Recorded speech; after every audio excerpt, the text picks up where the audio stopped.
Welcome to The Deal Matter, a podcast where we unpack the deals that shape industries and the strategy behind the law firms that make them happen. Today, we're in conversation with a law firm that's got everyone's attention and curiosity. We're talking to a firm that started off as a small boutique practice in Bangalore and then mushroomed into a national full-service law firm. One that has a slightly unique structure because unlike most Indian law firms, this one is not family-led or family-owned.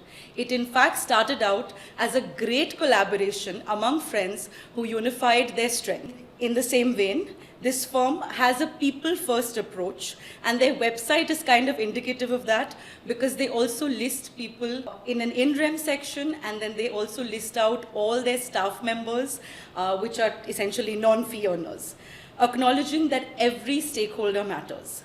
Drawing on this bedrock of a people-first collaborative approach, they've been the first Indian law firm to form an alliance with an international firm after the Indian legal services market opened its doors to foreign law firms. I'm joined by Gaurav, Dani and Suneeth Katarki, founding partners, CMS INDUSLAW. Welcome, gentlemen, and thank you for being with us. Thank you, Thank you for this opportunity. Great. All right. 25th year, very exciting time. And very exciting news. Congratulations on that. Thank you. We'll dive straight into it as CMS INDUSLAW. So how long did these meetings take in terms of number of meetings and the duration, whether it's months or years? So we've had a working relationship with CMS for many years. Okay. So like we work with many other law firms, we also used to work with CMS. Okay. But obviously this conversation started in November 23 when both of us had gone for an International Bar Association annual event. So that's the first time, a very brief conversation happened. That happened, it sort of died down, nothing happened after that. And March 24 is when both of us had gone to London. And it was a lunch meeting, it was discussed more formally. We came back, discussed with the partnership, thought about it amongst us. We had some follow-up conversations with them. I think the first major meeting happened in September 24 in London, where all their practice groups made presentations to us. 4 of us had gone down there. We spent the full day in their offices. And that's the day when we felt that, culturally we are fit. We were mentally all comfortable going ahead with it. And October 24 is when they had executive committee meeting in Warsaw, when again 4 of us had gone and we made a presentation to the executive committee.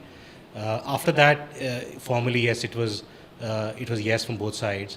And then, it was just about the process, which took a few months. I think March 25 is when we got the formal go-ahead. Yeah, so as Gaurav was mentioning, we were working with them, but in Paris in November 23, we were just attending CMS reception at, I think it was a large IBA event. Yeah. And then suddenly it was like let's do a hush-hush meeting. Can we just meet up here? We think we should try chat. And so we had the reception was in their office in Paris. And then we were sort of ushered into a meeting room. And then we had a quick preliminary chat where we discussed, thoughts of tying up, saying, we've been doing things together. Should we look at formalizing this? And of course, for us, it was a bit of a surprise then, and we said, okay, let's think about it. It's nice to know that, this is something that you are thinking about. And as Gaurav said, obviously, then we came back, we thought about it, then we, discussed it a little bit internally. Then, of course, we had many conversations. We had trips to London, where all the senior partners came from London, Germany, and some other places, from different practice areas, talked to us about what all they've been doing. Of course, we knew some, but we knew it like, just doing some work together. You do a transaction together, then you move on. Sure. It's very different from understanding them. And it was a fantastic experience for us. I mean, we loved the fact that, the culture was so similar. We felt so welcoming. And they themselves also felt that, they were an egalitarian firm, we are egalitarian, and this should work very well. But also their CEO, their partners came down here, the chairman came down here, met us. In fact, in this very room, we had some discussions where they made presentations to our partners. And then, after that, as I said, 2 years in the making, and then finally we said, yes, let's go ahead. Oh, wow. So that's a fairly long Yeah, dating period, if you will. It was a process because we had to talk to all our senior partners and make sure they're all comfortable. with the brand, with what's ahead for them. And of course, they had met us in London, but they also wanted to meet the larger partnership.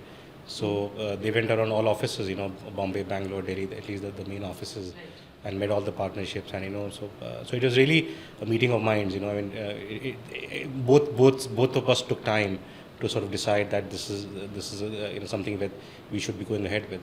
I think that's very encouraging to hear, because in a world where everything is about instant gratification, right? Yeah. And people are desperate to move very swiftly, otherwise they think things are not working out, they're going to fall through. Yeah. I think the patience that both firms may have sort of demonstrated has led to this very bright alliance, so to speak. How does one actually socialize a concept like this internally among your own partnership? What does that process look like? I think it's about having conversations and trying to see what the vision of the firm is, right? So we started off, as you mentioned, as a very small boutique firm, grew into what we have. Idea for us to have a global footprint. Right. The Indian economy, where it is, third, fourth largest in the world, our law firms are still not caught up. Our largest firms still tend to be 2,000 lawyers. I mean, if you look at the accounting industry, the big fours came 25 years ago, and today India is the largest business for these firms. True. So I mean, a global footprint is a necessity, and given the way the regulations work in India, we saw it as a good opportunity, and that's what we explained to the partners, that we do a lot of cross-border work, and today whether are you a 400 lawyer team or you're part of 8,000 lawyer team, I think that's the conversation, which is what they understood.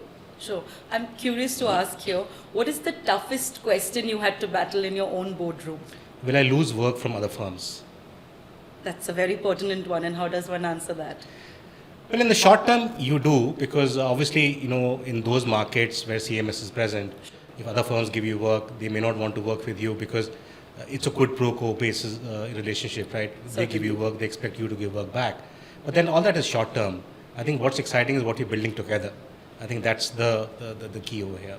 Sure. I think the next question is pretty straightforward. What's the main purpose of this collaboration or tie-up from each of your standpoints? I know you've covered it a little bit already for Indus, but it'll be good to hear a little bit more. Yeah, no, as Gaurav was saying, as the economy sort of opens up, Indian companies grow larger, we are the fourth largest economy, Indian companies look to explore outside India, and they're already doing that, and it will get only more and more, right? You want to be in a position to follow your clients.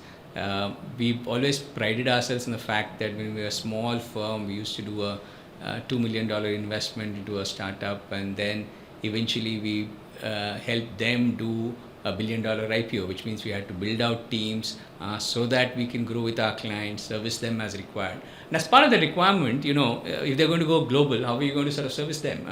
It's very hard for an Indian firm to really become global, at least in the short to medium term. Can an Indian firm grow and have offices in 80 jurisdictions or even 20 jurisdictions outside India? Very hard. And we believe that was trying to be over-ambitious, trying to ourselves grow there, and we're never going to be able to sort of get the kind of reach and the kind of time that our clients will grow and expect that kind of reach and service requirements. So I thought this is the best thing to do, tie up with somebody who has that kind of a presence globally, and go then tell our clients there that, look, tell me where you want something in Poland, you want something in Singapore, you want something in London, we're there for you. And that, I think, is what we now offer to clients. Sure, I'm really sorry. So I was just going to add that global companies work on global relationships. So if a company has business in 40 countries, they rather work with one law firm which has offices in 40 countries. So even for them, that's the temptation, because India, as I mentioned, is a growing market. So lots of those companies, who work with them very closely have businesses in India. So in the earlier model, they will work with multiple law firms, because there is no institutional relationship at global level. True. But now what gives them is a platform where they can offer Indian legal services, sitting out of India with a team on ground here. And vice versa, obviously global companies continue to show interest in India and want to move to India, and for them to have the comfort that they are with a firm that they already have a relationship with, have worked with them before, it's an international firm, they know that the kind of service they'll get will be the same as they will get in London. that's something that's comforting for them. One of the reasons India wanted to open up legal services to give this comfort to MNCs that look, in coming to India, you will get the kind of quality service that any international firm will provide. And I think that's the other incentive for us too. Because I remember reading some of your interviews, and you talked about how when IndusLaw started 25 years ago, the reason was that you thought that there wasn't enough quality legal service available on the corporate side, which is why you started the firm back then, right? And it's interesting to see that even in this conversation, that sort of ethos that you had back then has very much continued. Absolutely. And your progression or the firm's growth is just simply a natural consequence of that vision, right? So I suppose defining your vision and kind of staying true to it regardless of the time and space is my big takeaway from the both of you as we're speaking. Yeah, absolutely. When we set up the firm, you're right. I mean, we did feel that there very little in terms of quality institutional legal service that anybody provides. There was just individual lawyers, small practices. There were no institutions. Of course, things have changed considerably today. Today you have Especially much more. because it was Bangalore, right? Yes, In Bangalore. In Bangalore. Right. And in 2000, really, even across the country, it was very limited. Probably somewhere beginning to take baby steps there, but nobody was really anywhere near an institution. Sure. And that's where we felt that there was an opportunity for us to build an institution. And again, now 25 years down the line, there's the opportunity to build a global institution, right? As somebody put it, either there was a 5-star or a dhaba in the legal industry, so there was no standalone fine dining restaurant. So that's how we sort of thought that, okay, you need quality legal services whoever you are. Yes, so absolutely. that was a sort of philosophy based on which we started. And again, as you covered, we are all first generation lawyers. So yeah. You treat the service as a service and yourselves as service providers, and you're also putting yourself in your client's shoes, right? Yeah. So while I understand that this is vision that you may have as founders, what's interesting is that you're also thinking about your people and more importantly your clients, trying to offer them everything that you can on one platter. So this collaboration or alliance is a precedent for law firm alliances. Your model demonstrates that firms don't really need to merge or lose their autonomy to achieve significant synergy. Can you shed a little bit of light on how that pans out practically? So from operational perspective, we remain independent. I mean, that's how all the member firms of CMS are globally. So if a firm in France will be independent operationally. They're tied to a larger network. They share the common brand, common technology, common platforms. From a conflict check perspective, they work as one firm. So the good part is that each firm in its own country is expert in that country. So that is why it's a more powerful platform. That we think it is. Yeah. Yeah. The law firm business is ultimately about how you service a client, the kind of people you have, the profits that are there, and each jurisdiction therefore is different, right? It's hard for a Bangalore to be the same as New York. You can't command the kind of fees that they can get, nor can get the kind of profits they do, which is where this kind of a model comes into play. Can you provide a service to a client as if it is the same firm? Can you provide the level of service in India as you would in London? But at your cost structures, based on your model, based on your culture, therefore can you act local, but actually think global and provide a service that is global. That's what the Swiss Verein sort of helps. If it had to be that it was a common partnership, it'd be hard to think of a New York partner wanting to share profits with a partner in Bangalore, right? So that difficulty is avoided here. But yet, from a client perspective, he's getting services from a global international firm and the same quality service, and for him it's seamless, and that's what we're hoping to achieve. That sounds like a win-win for everybody involved. And I'd like to take a moment to talk about the Swiss Verein model, which is relatively new to the Indian legal market. Can you throw some light on what that is, what it means just conceptually? Yeah, it's a model that is evolved, obviously as the name suggests, in Europe, to take into account different jurisdictions, different state of economies, different stages of the economy. Like I just mentioned, US economy is at a level, per capita GDP, per capita income is very different from what it is in India, from what it would be in Poland, and from what it would be in South Africa. Now, if you're going to have a people's business where, what you pay lawyers, what profits are earned, are going to be something that you can share across offices, it's going to be a challenge because it's just the income, the economy is at different levels and different stages. So this model was evolved to expand rapidly without having to worry about these disparages in income and economy between different jurisdictions. So that's where they said, let's have something where we are going to have each jurisdiction its own profit center, its own sort of liabilities, its own financial metrics, with its own sort of independence in terms of operations, yet do enough to say that this is one firm. Can you provide the kind of service to a client which is as if you're one firm, but can you also separate out the financial metrics and keep it local?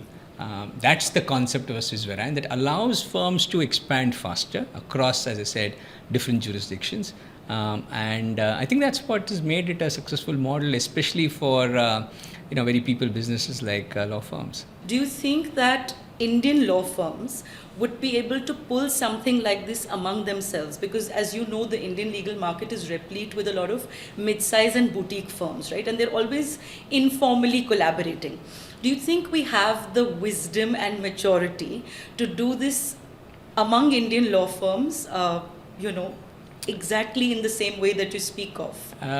Among Indian law firms, I don't know whether there is a requirement. As I said, the basic driver for this model is a difference between economies and incomes, right? The disparity is what helps this model. Sure. Within India, is there enough disparity between Delhi and Mumbai? No. Is there enough disparity between Delhi and a Patna? Maybe. Sure. But are you therefore going to get into a Swiss Verein model just so that you can service those markets? I don't think so. If those markets become important enough legally, they will also be in a position to economically sort of provide the kind of fees and have the appetite to pay the kind of fees that any law firm in Delhi also can sort of give. So I think the within India the requirement may be less. Globally, the requirement will always be there. I don't think the world is going to ever become so flat, at least not in the near future, that every GDP per capita is going to be the same. It's not going to happen soon. So that's where the requirement is there internationally for a model like this. Are Indian firms going to get there? Well, they should. They should try to do this. The important thing is not to rush into it. Because the rules have opened up, you don't want to say, hey, no, I just want to get into it, because it's very important that you know the firm that you're going to get, tied up with. You need to understand them, understand the culture, have worked with them, have conversations. As I said, for us, it took 2 years, and there was working relationship even before that. Correct. So it's important. Don't do it, but don't rush into it. Don't rush into it. Now, just to add, eventually you need a common brand to tie everything together. So in the Indian context, there is no common brand, which can tie up. We're still in a market where 90% of the firms, the name partners are the names of the firm. Yes. So I find it very hard for it to even achieve. And Suneeth mentioned that there's no need, but even if there was a need, I would find it very hard, in the Indian context for this to happen. Because to a question of maturity, we're still somewhere. It's questionable. Yeah, quite a distance away from there. Fair enough. So it's interesting that you say that, because we've heard of many conversations that have happened behind closed doors. And every time that it has come down to the numbers have worked out, there is intent, there is a lot of, alignment on thought process. I think the one time that it always falls through is exactly what you mentioned, Gaurav, which is, the name. So whose name is going to be on the door? And it takes us back to all the episodes we watched on Suits. That the named partner concept doesn't seem to diminish or go away for us, unfortunately. And that kind of becomes the elephant in the room, right? And which is why even when we set up IndusLaw, it's an interesting fact. We thought long and hard about what the name should be. And we were very clear that it's not going to be what typical law firms in India or outside named after partners. We said we want to build an institution which is beyond the ones who started, and therefore we are going to have a name that's just neutral, not referring to any individual partner or partners. Might I just add that that's incredibly progressive for the time that you set it up Yes, in, yes, right? yeah. In the 2000s, I think there were very few firms that set up where their names didn't matter as much, right? Yeah. And I think that itself is quite telling of how ahead of the times you guys have been. That's Thank you. interesting. Yeah. Coming back to the concept of the Swiss Verein model and hybrid brand architecture, like you said, domestic law firms, well, that's kind of debatable whether it'll happen or not. But in the event that there are some Indian law firms that are looking to replicate this, right, with global firms, other international firms, what if you had to give them two solid pieces of advice? What would they be, as someone who's traversed that journey?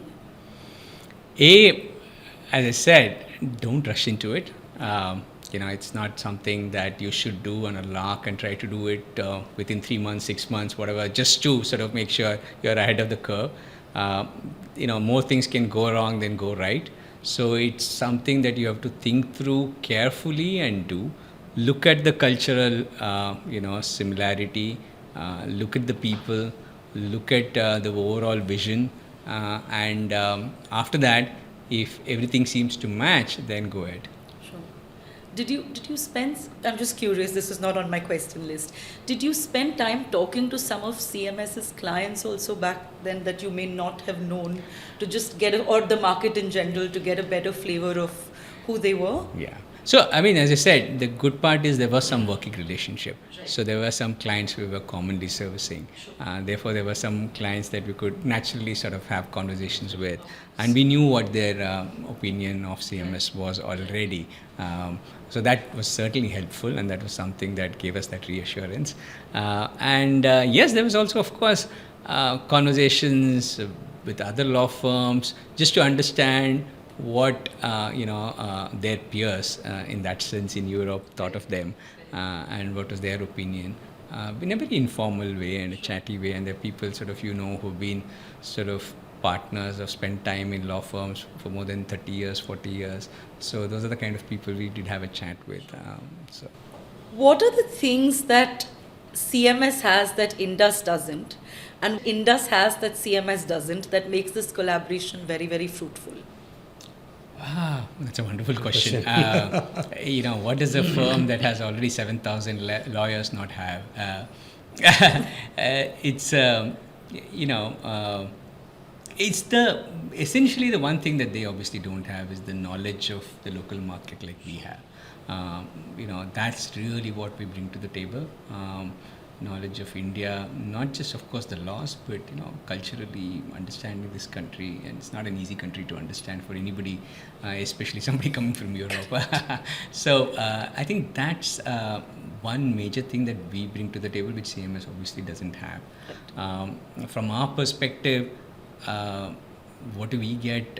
We get an international perspective and a scale that we obviously do not have in India. While Indians are familiar with, say, Singapore, and we're familiar with London, and to some extent with the Valley and New York, there's no way we can have that kind of familiarity with how things work in Germany, how things work in France, how do things work in Poland, right?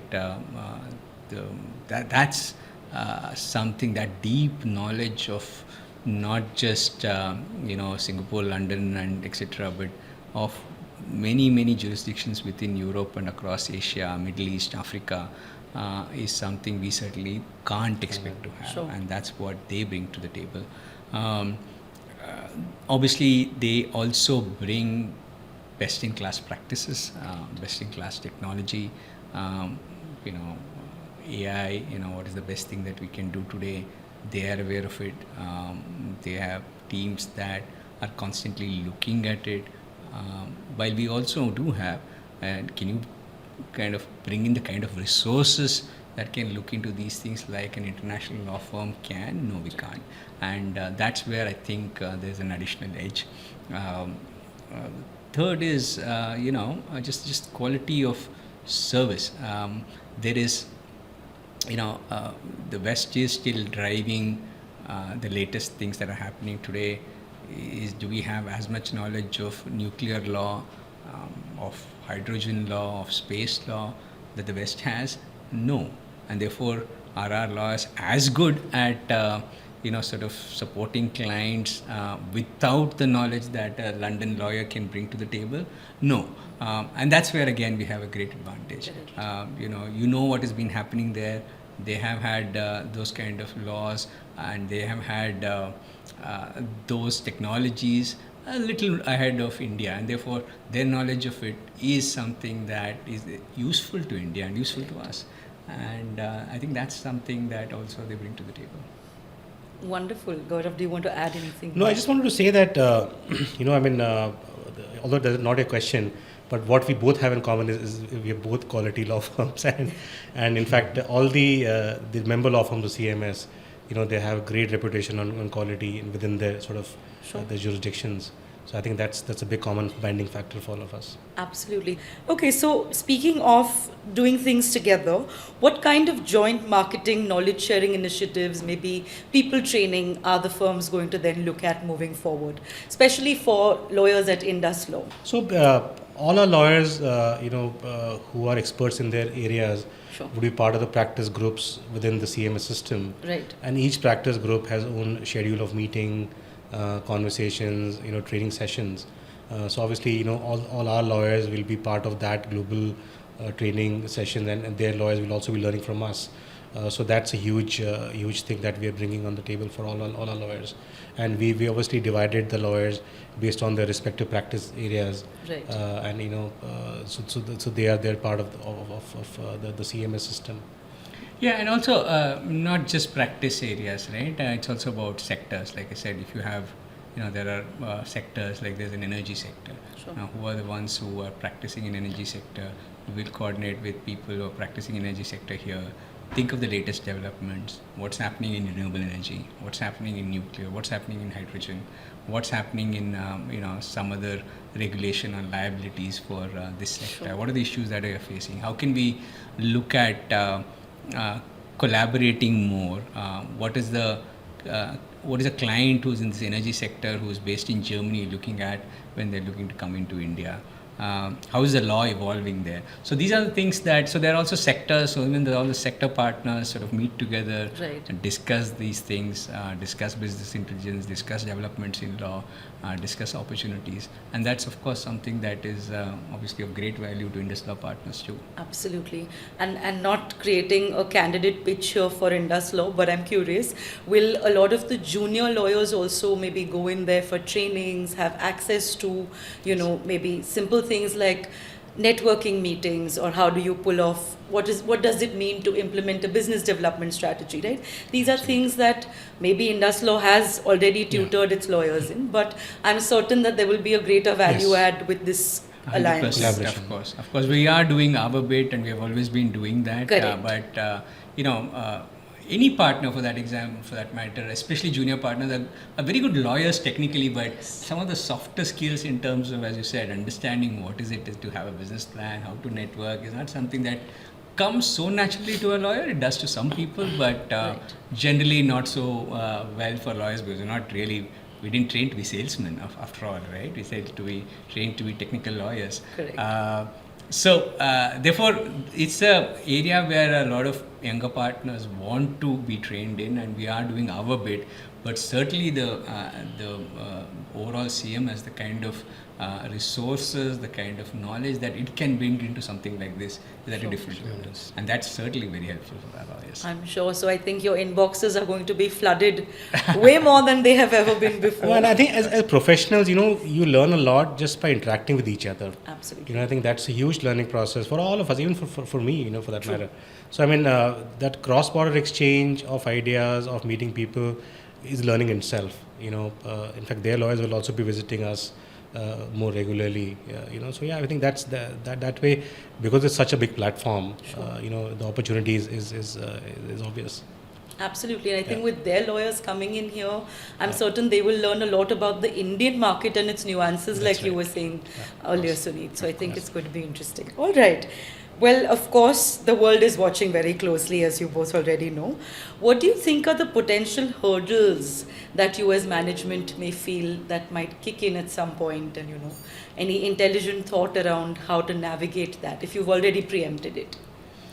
It's, you will know that suddenly there could be a practice area that becomes important for India, and there's a gap that we have. We don't have enough partners to do it. So there may be suddenly a need to sort of recruit and hire more partners in this practice area, or actually hire even your first or second partner in that practice area, because the international law firm world is really specialized. There are partners who do only a type of work, partners who do only a certain type of work, which is not yet so specialized in India. But there will come a time when international clients will demand that kind of specialization, expertise, Indian market may have very few lawyers in that space. So either we have to find a way to train people very well, or find those few lawyers and see who can come on board so that they can plug that gap for us. So that's an area that will keep evolving, and we'll have to keep building and getting ourselves up to that execution strength that's needed to service those clients in that particular area. So it's a scalable model, as I mentioned earlier. Sure. And just adding to what Suneeth said, I mean, in the Indian legal industry, the talent pool is relatively small. And as you would have seen, there's a big fight for all the larger firms for that same talent. For to meet those demands, to scale up is going to be it could be a challenge, depending on the talent availability in the market. True. Okay, yeah, that makes sense. Okay, this alliance tells us that it's an interesting time for the Indian legal services market, undisputedly. But it's also an interesting time for India, because it tells us that the world is kind of sitting up and taking notice, right? And we're headed towards becoming that large global superpower, economic superpower that everyone often refers to now. In light of that, and with, of course, the recent liberalization for the legal services market that has happened for us, any thoughts around what that's feeling like? Yeah. I mean, so as I mentioned, the early part of the conversation, that the economy is growing fast. Sure. The law firms haven't kept pace with the demand. Still a very fragmented market in the legal services industry. Right. So these rules were definitely a welcome change. Although some clarity is required. BCI formed a committee to sort of look into the rules. Sure. But definitely, India is the brightest spot in the global economy currently. The anti-China sentiment globally is only benefiting India. Wherever we travel, everybody looks at India as a place to be. So definitely it's the right time to be here. Most firms are looking at some way to be here in some form. But the regulations are there. Once there's more clarity, we should see some action on the ground also. There are some things that we must fix as a systemic issue. Our courts are still too slow. Contract enforcement is tough. These are all things, and these are just two examples, right? And this is something that is important to global players. They do find this still as something negative, and if you want to keep growing, become the third largest economy, second largest, and more importantly, whether the first, second largest, we need to continue to grow at 7-8% at least to be a developed economy and to pull all our people out of poverty. And from a legal side, there are systemic issues we need to solve. But to some extent, at least, having law firms that are international, that can at least give the clients the comfort that the same firm that is servicing them in a London or a Germany is going to also help them in India, is of course going to give them comfort. Right. And that's what I think opening up of this legal services sector is going to achieve. Talk to me a little bit, the both of you, about fixing attitude issues of lawyers and law firms when it comes to something like this. Because the systemic ones are obvious. The attitude ones we don't address too often. Yeah, traditionally, if you look at it 25 years back, lawyers had this thing that, you can't question me. I know what I'm telling you. I will provide service when I have the time. I will tell you what to do, whether that works for you or not. This is the thing to be done.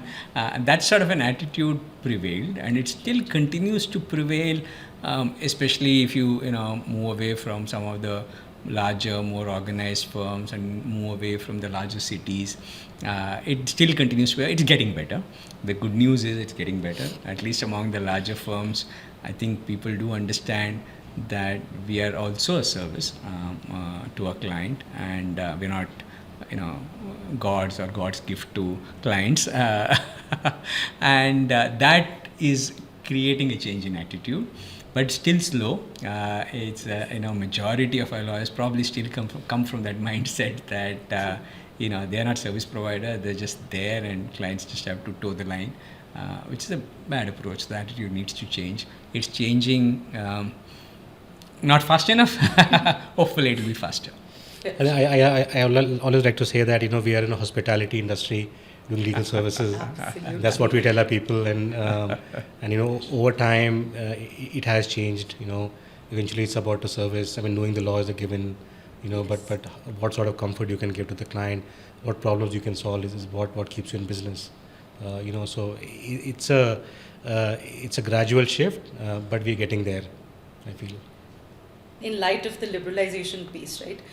Do you think that we have the maturity, right, to take advantage of something like this liberalization that the Bar Council has provided, and run with that in the right direction to grow our firms, other Indian law firms as well, right, regardless of size? Because it is my observation, and I welcome you to correct me, but I think egos also get in the way quite a bit, right? Whether it's nomenclature about whose name is on the door, or when it's a management decision, who's going to have the final word.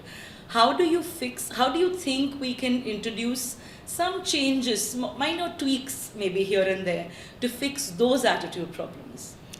I think if people who are running the firm think of it as building an institution, one of the first things that you have to do is building an institution is think of yourself as replaceable, right? So will you work towards building an organization that you become redundant? And if you have that attitude, then that attitude will serve you well, and therefore you have already put your ego on the side. You are looking at building an institution, you're looking at it being more important than you, you're looking at, in fact, a situation where it can run without you. So that's what needs to happen. Now, is it happening? To some extent, yes. The good news is it's happening. Is it happening as much as it should? No, certainly not. All of this is still something you will find in not too many law firms. And of course, even the concept of law firms as institutions itself is just now beginning to evolve. There are very few that still can consider themselves truly as institutions. There are some, but it tapers away very quickly and just becomes small individual practices driven by individual people, where individuality matters much more than any thoughts of an institution. Hopefully, it'll keep changing as the country evolves and the need for legal services evolve. But not yet the maturity, but we are seeing some of it today. True. So two takeaways: when the I minimizes and the we maximizes, and I think to remember that we come from dust and we'll go right back there. Yeah. So maybe that's what will help. Sorry, Gaurav, did you? Just in context, our philosophy as a law firm. I mean, our partnership deed has retirement ages for both of us also, and that's not 80. So that's the thought process. Our partnership deed has provision that our children don't have right to be partners automatically. Right. So that's a thought process. That is fantastic. I feel like we need to set up another conversation, a whole different podcast just to cover, your ethos and philosophy and what's driven you right from the word go. I'd love to do that. We should set it up another time. Happy to do that. Thank you. All right, great. I think we've kind of covered everything we wanted to talk about. Thank you both so much for doing this with us, for your time, and for trusting us with the process. Pleasure. Thank you. It's been a pleasure. It's a wonderful conversation. Thank you. Thank you very much for tuning into this episode of the podcast. We truly hope you enjoyed our conversation with Gaurav and Suneeth, the founding partners of CMS INDUSLAW, talking about how that journey panned out for them. Do stay tuned, follow our LinkedIn page, or visit the website to learn more about the other interesting conversations that we're going to continue to have that have real-time impact to the legal industry in India.